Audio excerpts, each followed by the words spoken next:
The broadcast is now starting. All attendees are in listen-only mode. Hi everyone, thank you so much for joining us today for our School on Wheels workshop, bringing EdTech to tutoring session. My name is Amanda Carr, and I'm the trainer at School on Wheels. And today's workshop is going to be hosted by 4 of our staff from here at School on Wheels. Ian Chan, who is the Digital Learning Coordinator, Sarah Ikomoto, the Digital Learning Center Specialist, Lisa Limke, who is the Digital Learning Support, and Matt Robb, our Program Director. Just a few notes before we get started. For the purposes of sound quality, all participants are currently muted. You have the ability to ask a question at any time using the question pane, so simply type in the question and press send. We'll choose the order of questions and read them out loud. You may also wish to use headphones for better sound quality. Now I'm going to turn it over to Matt. Hi everyone. First of all, I want to say thank you for attending the webinar, and especially thank you for everything you do for your students and for School on Wheels. We really appreciate everything you do for us.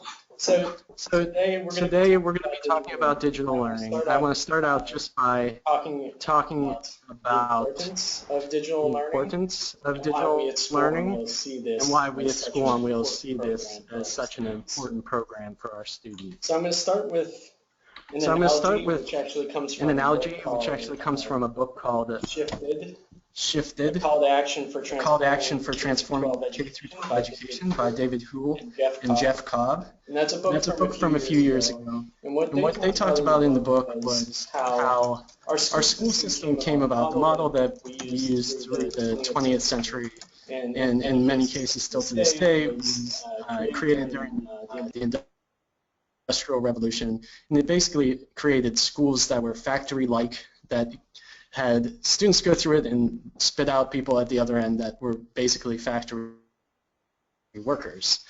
And throughout the century, throughout the 20th century, as things changed, we just kind of added to that model. So what the analogy they used in the book was a train, and they said that our education system is a train, and each subject that we teach in school is one of the cars on the train.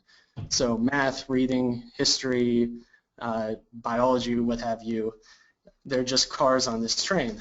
And so when it became clear that computers were going to be a part of our society and they were here to stay, that just became one of the cars on the train.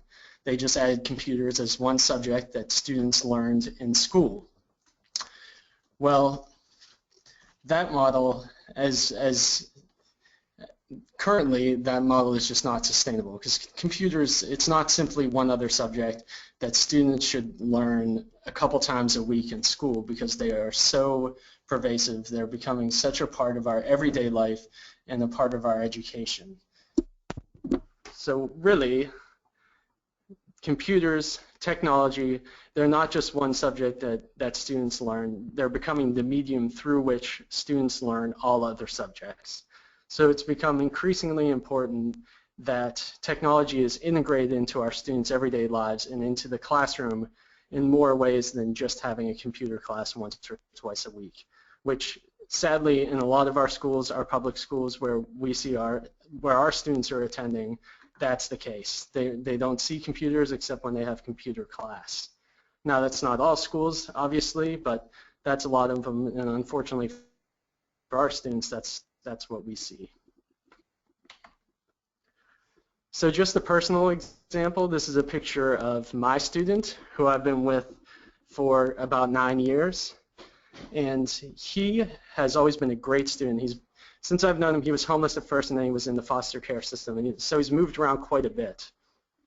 And he's spent most of his time in public schools. He was in Los Angeles Unified, he was in Long Beach Unified, and he was in Compton Unified.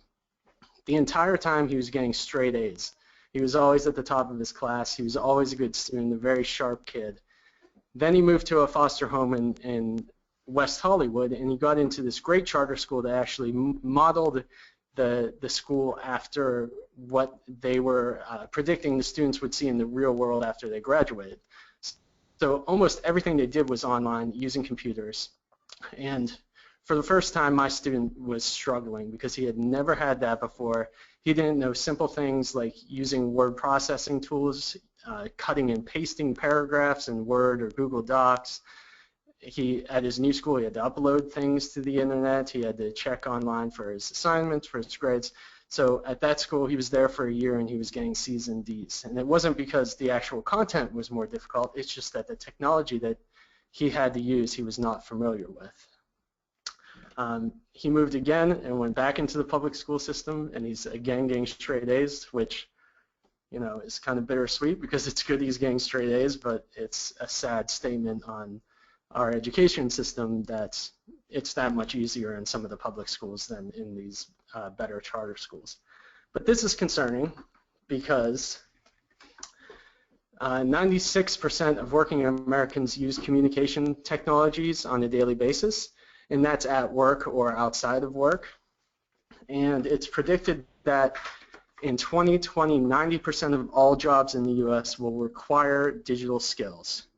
So when I see my student moving into a charter school and not being able to keep up because he doesn't understand the technology involved, that scares me, because what's going to happen if he continues to get straight A's, gets into a college where a lot of what he's going to be doing is going to be on computers and online. And then, of course, when he gets into the workforce, most of the jobs will require having digital skills. So that's why we see it as so important to make sure, even if we're working in school districts where they aren't integrating digital learning, we want to make sure that our program at least incorporates that, so we can fill in that major gap that many of our students have in their education, their digital literacy.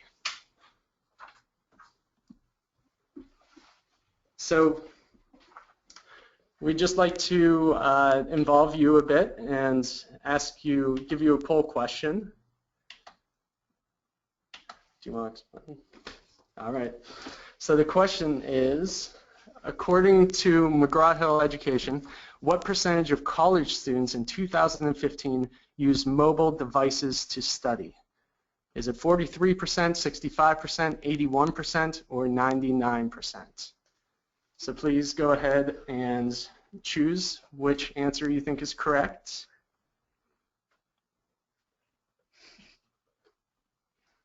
We're just going to give it a minute here to let everyone have a chance to choose.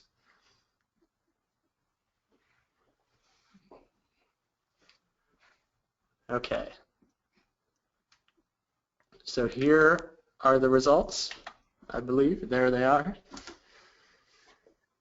And most of you were correct. Yes, 81% of college students in 2015 used their mobile devices to study, which is just an indication of where we're going. If college students are using that today, high school students are going to be doing that tomorrow and on down into elementary school.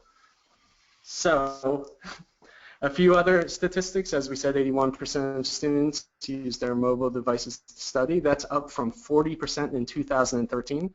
So that's a 41% increase in just 2 years.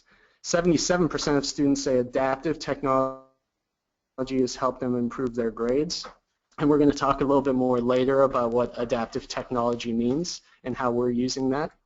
62% of students say that technology helps them feel better prepared for classes, and 48% of students say that technology helps them with their time management.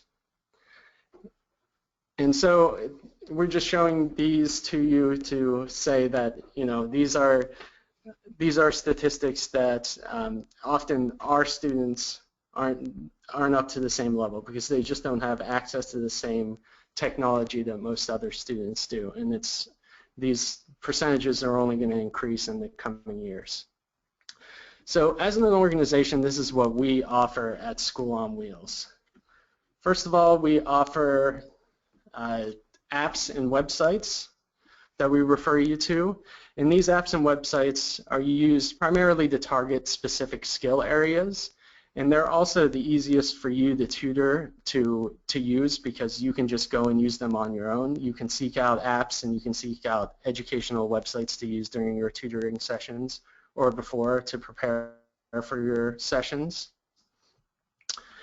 Adaptive learning is used to track student progress, and again, we'll go more into detail about what adaptive learning is and how we use that. But both of these things, apps, websites, adaptive learning, we also use these to help us reach more students. So we can work in groups to use these educational tools so that we can give more individualized attention, in-person attention to students as well. And we'll talk more about that later. And finally, online tutoring. We use online tutoring to reach unreachable students, students in areas where we can't get volunteers to go. We also use online tutoring to reach new pools of volunteers, volunteers that are too far away or who are unable to actually come and tutor in person. So I'm just going to start, and then I'm going to pass it over to my colleagues, but I'm going to start by talking about online learning websites that you could use to help you with your tutoring sessions. So there are many of them out there. One of the most famous and one of the ones we like the best at School on Wheels is Khan Academy, and you may have heard of it. There are national commercials for this website. It is a nonprofit organization that provides learning resources to students in kindergarten through 12th grade, any students who want to access them. So there are video lessons, there are problems that they can do, and it's a really valuable resource that's free. Anyone can access it. You can use it as much as you want to. You could actually sign up for, you can have a login so that you can kind of track everything that you've done as a student, or as a tutor you can also have a separate login where you can monitor what your student is doing on Khan Academy.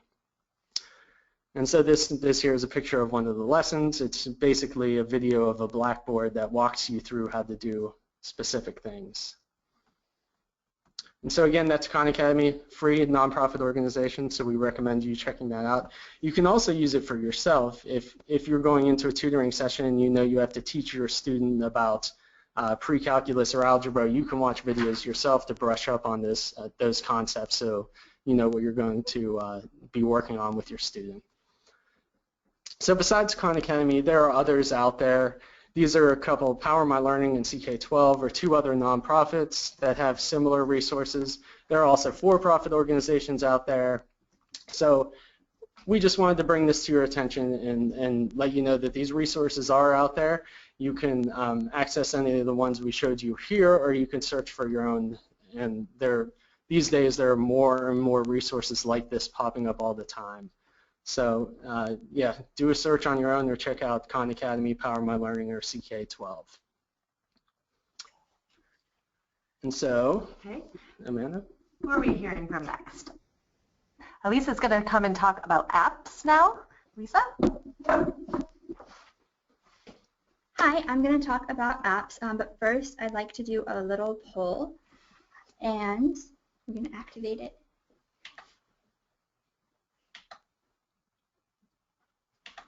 We have lots of polls today. Exciting. Okay, and so think about what percentage of 4th through 12th graders feel that tablets help them do better in class. 32%, 41%, 79%, or 85%. And I'm going to try really hard not to do Jeopardy music while you answer.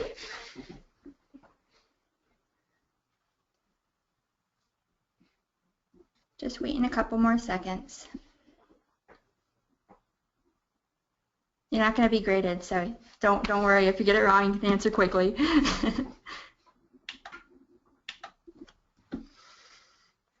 Okay, it looks like most of you actually got it right, and those were a bunch of random numbers, so I'm kind of impressed. And okay, so you'll see on this really big chart, I tried to box in so you could see the specifics, but at the bottom it says that 79% of students feel that tablets help them do better in class. And up above, 89% of students feel that tablets make learning more fun, and this is especially true for elementary students because it's tactile and they can work with the problems. And so I just wanted to kind of, going forward, think about how tablets and smartphones and using apps really engage our students more in our sessions, and since it's one of the, you probably carry at least a smartphone already with you to your tutoring sessions, it's one of the easiest ways that you can bring digital learning to your students. And so now I'm going to talk about apps, and specifically the types of apps that, that you can use. There are two kinds, academic apps and resource ones. Academic apps will fill, it's a tongue twister, apps and gaps. So academic apps will fill in gaps in math and English and science, you know, the concrete subjects that they're studying in school. And then resource apps will make up for a lack of physical resources in your tutoring session. So things like not having a scientific calculator or graphing paper, or if you look at that bottom picture in the right there, they're actually taking a test using a Google Doc app to access Google Forms. And then you can also use apps to, like Matt said about Khan Academy, refresh your own knowledge before you go into a tutoring session for a subject you might not have used recently. And then also it's using apps regularly in your tutoring session will help them master those digital literacy skills that are going to be really important going forward. And so these are examples of some of the academic skill apps. On the left you have Khan Academy. So Khan Academy is a website, but it also does have an app. And if you have a smartphone, you can watch all the videos on it, but you can't answer questions. But if you have a tablet, you can do all the interactive math questions, science questions, and things like that. Toontastic is an app that lets you create stories, so practicing storytelling, reading.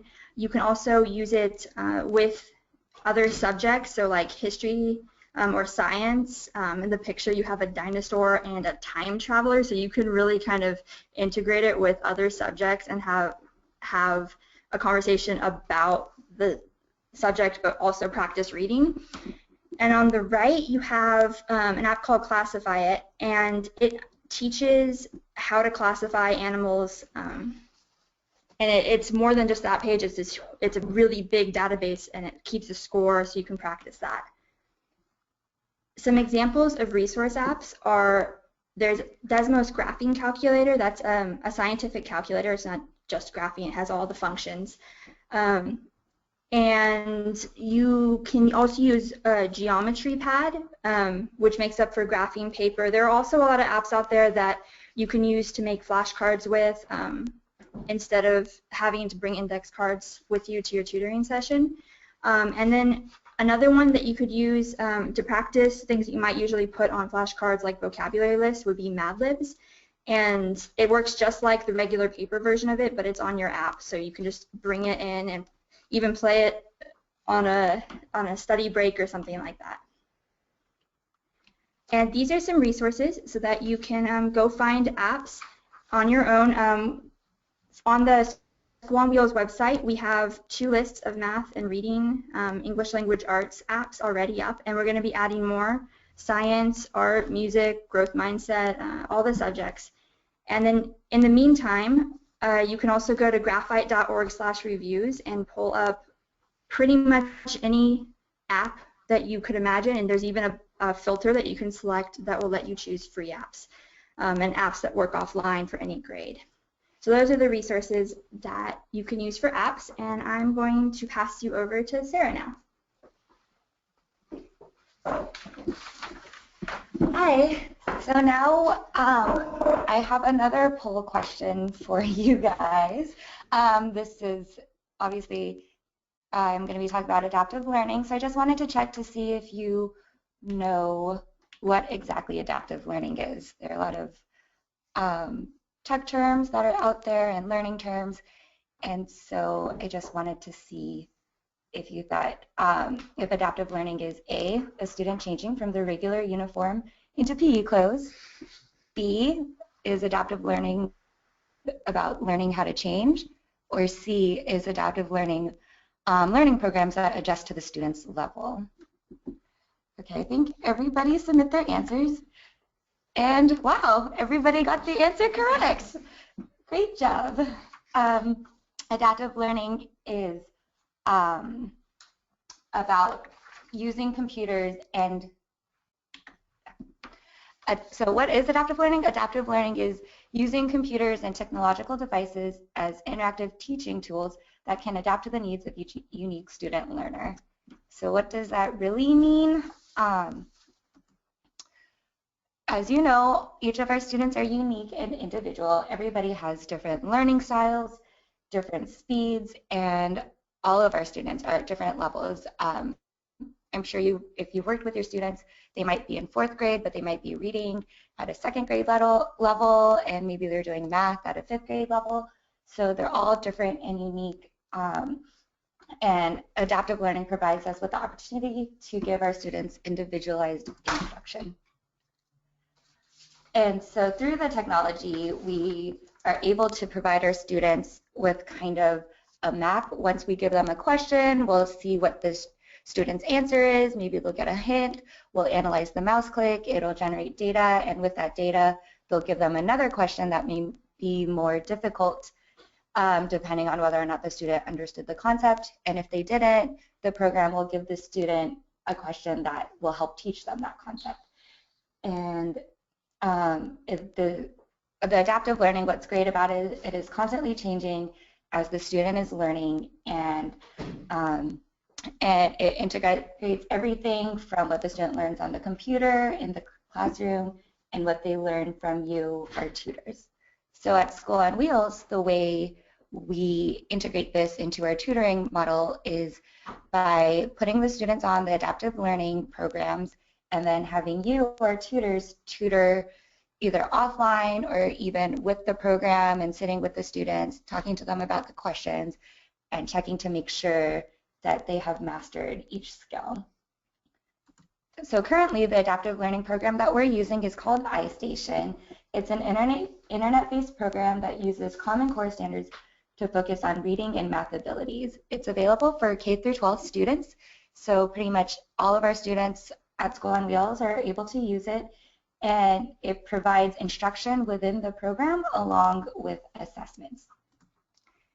So for you, the benefits are monthly assessments that we receive, and we're able to distribute them to you, and you can see at what grade your student is testing at, where they are having difficulties, and what kind of educational gaps they may have. And it also provides us with worksheets that we can share with you to give your student more in-depth instruction on the topics that they're having difficulties with. And so how can you start adaptive learning with your student? All you need is Wi-Fi and either a smartphone, a laptop, or a tablet. And yeah, it's easy as that. So to get adaptive learning for your student, just email the digital learning team. The email address is there, and we'll help get you set up with an account. All right, last we have Ian. Okay, so I'm going to talk about online tutoring. Surprise, surprise, I'm going to start off with a poll. So the question is, have you ever tutored online using a computer, tablet, or a phone?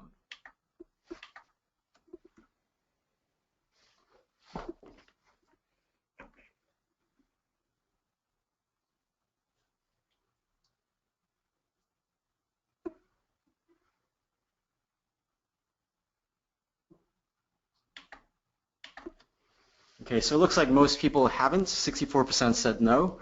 I'm going to go ahead and explain what our online tutoring platform looks like.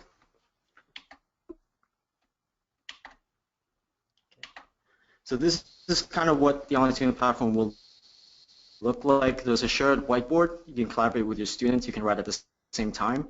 You can also upload worksheets, pictures onto the whiteboard. You can see your student, hear your student. It's very interactive, and all the sessions are recorded, so it's all archived. You can watch it if you want after your session, which is really great. And even when you tutor a student, your student can also watch the recording if they went through something and they want to review something too. So how does this help the tutor? So transportation, we all know sitting in traffic in Southern California is a pain. Online tutoring, when you tutor online, you don't have to sit in traffic. You can tutor from the comfort of your home. You can see the picture of the girl sitting there drinking coffee, enjoying her online tutoring session. Consistency, you can also tutor while on vacation. We have hooked up tutors to continue tutoring with their students online when they go on vacation, which is really great for the students. Convenience, you don't need to print activities. You can upload documents onto the whiteboard, so you can go online. If your student wants to work on a certain concept, you can just search it up, download it, and upload it right onto the whiteboard. Self-evaluation, you can also review your own recordings. If you want to see how you can improve, or if you want to talk to your RC about how you can improve, you can send them that recording so they can watch it. And we're going to go over where do our online tutors come from. So this is a map of where our tutors come from. They come from all across the nation. We've had tutors from New York, Texas, Florida, Washington, from all over, which is really awesome. And how does this help our students? Well, one thing is they can be exposed to tutors from outside California. They can talk about different ways of living, which is really great for our students. How also helps our students, we can reach more students. As Matt talked about before, we can reach students that we weren't able to reach because they're too far away for people to drive to. Learning, they can watch their own sessions after the session. Consistency, they can keep the same tutor. If students relocate, they can always hook up with the same tutor if they have a chance to still connect with online tutoring. Exposure, again, the tutors from outside California, they can also talk about what life is like outside California. And skills, they can learn how to use a computer. When students do online tutoring, they have to learn how to type, they have to learn how to use a computer, how to log in, which is really good for their skills in the future. So if you're interested in online tutoring, contact your regional coordinator, or you can email us. If you have any questions, just let us know. Fabulous. All right, thank you so much. Oh, Sarah has one more section before we take questions. Okay, I'm not going to start with a poll. The last thing we're going to talk about are digital learning centers.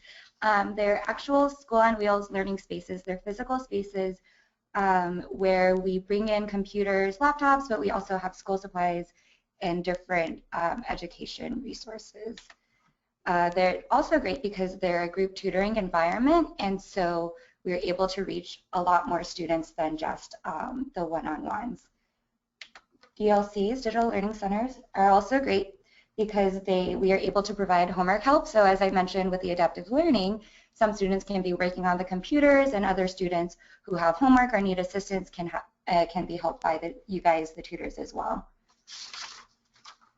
And then, as I just mentioned, we do digital learning, and we try to teach beyond just the adaptive learning programs. We also teach digital literacy and encourage the students how to type. Right there, they're playing a typing game, which is really cool. It's called Nitro Type, and they race against each other and try to win by typing the fastest. And we also try to encourage comfort with technology. As Matt had mentioned, a lot of our students are not native users, or they don't have laptops at home, and so we try to teach them how to become comfortable with them. And the last thing is a final poll for you. We just wanted to check in. It's not too difficult. What is your favorite part about our digital learning centers? So you can only choose one. I know that's hard. Your choices are tutoring space with resources. Our DLCs provide a community created by group tutoring with the students and each other. You can also get homework help, or you provide homework help and academic assistance. There are digital learning opportunities, or you can teach students how to use technology.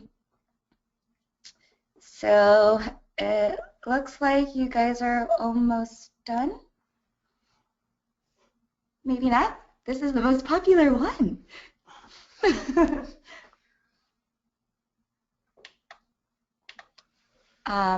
So it looks like you guys are most excited about how the DLCs are tutoring spaces with resources, which is really great because even as a one-on-one tutor, you can always stop by and pick up backpacks, paper, worksheets, anything that you need from there as well. Can I go on? Oh, okay. So yeah, thank you. And lastly, we wanted to let you know if you wanted to volunteer at a digital learning center, just again, email the digital learning team. So thank you. Great, thank you, Sarah. Thanks, everyone. So we do have a lot of questions. Some of them are about apps. So I guess we're going to start with the apps questions. I have Elisa right here with me. So Lisa, there's some tutors that are interested in using apps, but they don't have internet connection. So we do have some, correct? Yeah, we do. There are a lot available. They all do take internet to download those, so you do want to be in an internet space when you go to get them. But let's see, there on the guide, for instance, it'll tell you whether or not internet is required. There's an app called IXL Math, which is kind of like pop quiz math questions that doesn't need internet. Another one is Geometry Pad, and then that scientific calculator app that I showed earlier. And then Madlibs doesn't require internet after it's downloaded. And then there's a really great growth mindset / character trait building app that's absolutely no internet required. It's called Quandary, and that's QUANDARY.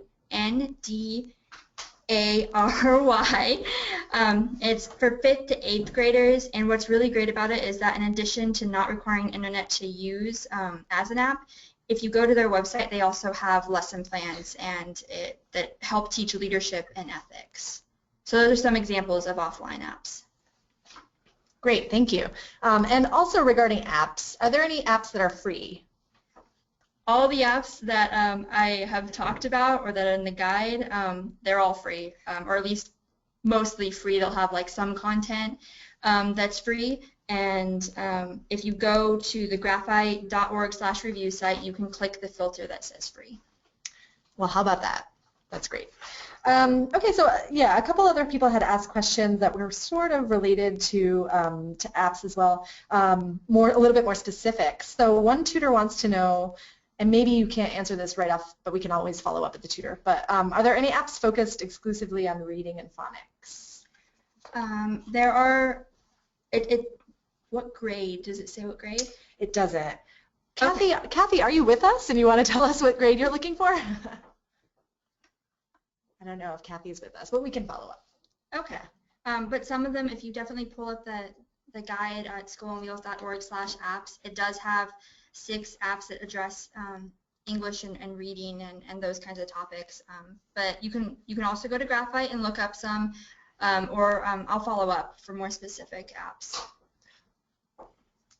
Okay, there's one tutor is giving us a suggestion of Phonics Fun on Farm, which is a good app, but it's not free. Mm-hmm. So if you are interested in, I don't know how much it is, but usually they're not very expensive. If you want to put $1 or $2 into your student getting an app, most people would. All right. Okay, great. So just to the staff in general, just this question is less about apps and just about the lack of internet access at locations, so it's definitely a challenge. Besides the apps, is there anything tutors can do to use digital learning if they're in that situation? Besides the apps? Yeah.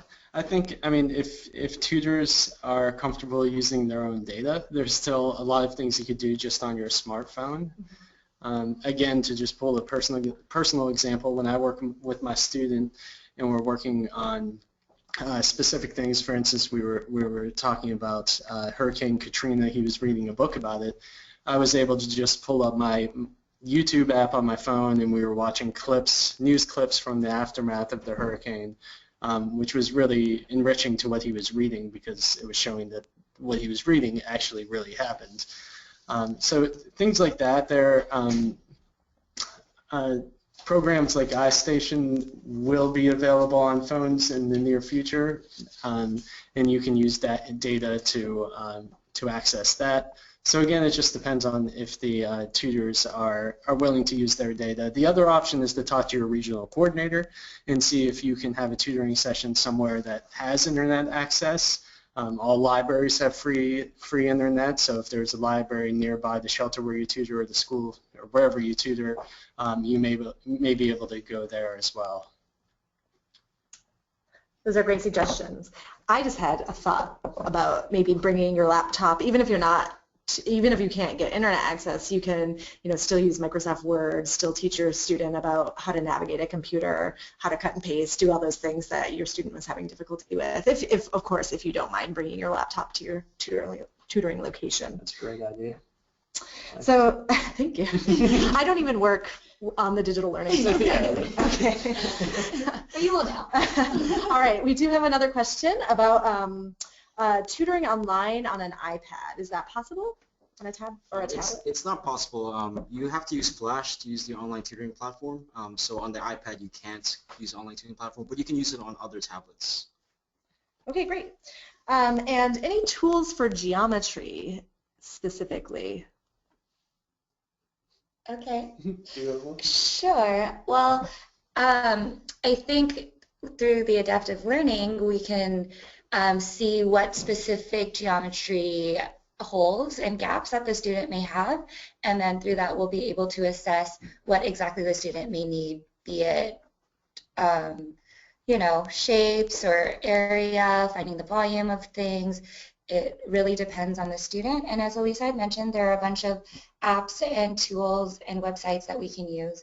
Another great resource, if you are not, you the tutor, are not personally very familiar with Khan Academy, with geometry, is to use Khan Academy, and they have videos where you can learn yourself and also watch with your student, or you can even just go on your own time after your tutoring session and then go back and work with your student the next week. Great, thank you. Okay, so I have another question about iStation. Does it generate quizzes or tests? So the whole program is kind of an assessment. Every month the student will have about a 30-minute assessment in the beginning of the month, and the rest of the month they'll use the time to work on whatever they did not do well on. And so it doesn't generate quizzes or tests offline, but it does generate worksheets once the student finishes that initial 30-minute assessment at the beginning of the month that you can use with the student, either, yeah, just worksheets. Okay, great. Well, one more question, looks like. Okay, so are there ways to tutor your current student online and in person? What would be a good location to do so if your student doesn't have a laptop or computer? For online tutoring, you need a laptop, so you can talk to the regional coordinator and see if the student can access a location that has a computer or a laptop. If you want to tutor your student as well online as well, you can. You just have to make sure that they have access to that computer. And again, I keep going back to personal stories, but I did that with my own student. He was living really far away at the time, so I went and I saw him every other week, and then on the weeks in between, I tutored him online.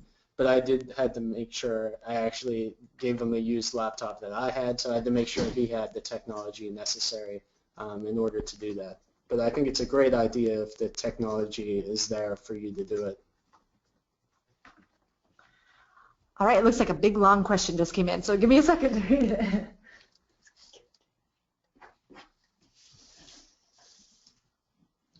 So while she's reading that, just a reminder, any questions about anything we talked about today, please feel free to contact digitallearning@schooonwheels.org, and one of us will get back to you. Even, like I said, Khan Academy is free, apps are free, but if you have any questions or you need guidance, please feel free to contact us. Okay, so this question is about the adaptive learning, just the idea of it and the resources that we have. The tutor is suggesting maybe that we introduce it at the beginning of the student-tutor relationship, maybe during the first session. And do we have any plans to do that? For sure. Yeah, it's really, we're still in the initial stages of using iStation, so we're rolling it out slowly, but it's there if you want to use it. Our long-term plan is to integrate it more into the program, so we would introduce it early on when volunteers are new as an option for what to do with their students at their tutoring sessions. So yes, that is the future as we see it. Great. All right, last chance for questions. Anyone? I think that might be all. So yeah, thank you so much to all of our staff for this great presentation. It was really helpful, I think, for people. We're getting a lot of thank yous. So, and thank you, tutors, for joining us today, for all your wonderful questions and for trying to do something great for your students. So again, this webinar will be posted online, and I will be sure to send everybody the link if you would like to look it over again. And all of those resources are again available on our website. So thank you.